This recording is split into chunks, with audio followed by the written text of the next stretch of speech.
तर हाय, हॅलो, नमस्कार मंडळी. स्वागत आहे तुमचं माझ्या ब्लॉगमध्ये.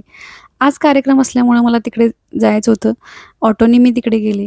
परत जाऊनही काय फायदा झाला नाही, कारण विहानमुळं मला ती गोष्ट अटेंड करता आली नाही. शाश्वत अकॅडमीचे संस्थापक महेश पाटील सर यांचं आज लेक्चर होतं. तसेच ते माझे शिक्षकही आहेत. तर विहानने दिवसभर काही खाल्लं नव्हतं, म्हणून त्यासाठी भात आणि भाजी केली. पण त्याचं रिॲक्शन बघा. नको आहे मला, नाही खायचं. थोडं खा म्हटलं तरी सुद्धा नाही खायचं, नाही खायचं. कसं तरी त्याला भरवलं आणि त्यानं हा पसारा करून ठेवला होता. आता त्याने तुळशीचं झाड पूर्ण मोडून टाकले ते. त्यातच तो खेळत असतोय.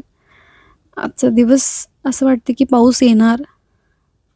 बघू संध्याकाळपर्यंत काय होतं. वातावरण जरा ढगाळ होतं. मग गेलो होतो मी महाद रोडला. तिकडे ना मला फार कंटाळा आला होता, म्हणून मी महाद रोडला गेले होते. थोडं काहीतरी घेतलं आणि भाजीपाला घेतला आणि घरी आलो. त्यानंतर देवाला दिवा लावला, अगरबत्ती लावली, कापूर ओवाळलं. आता महाद रोडला जाऊन येताना मी आवळा सुपारी आणि आवळा ह्या 2 गोष्टी घेऊन आले होते. कारण पित्ताला आवळा हा चांगला असतो. विहान असाच आवळा खात होता, बिन मीठ लावता. आता इकडे मी वाटाणे उकडून घेतले होते, पण ते इतकं बेकार लागत होतं ना, त्याच्यापेक्षा तसंच खाल्लं असतं बरं झालं असतं असं वाटलं. काय म्हणून तो ट्रेंड केला मी. आणि म्हणावं तसं आज पाऊस हा पडलाच.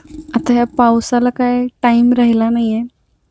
12 महिने हा पाऊस पडणारच वाटतं. आहे भोगी, त्यासाठी मी केली होती ही तयारी. चला तर मग भेटू पुढच्या व्लॉगमध्ये. बाय.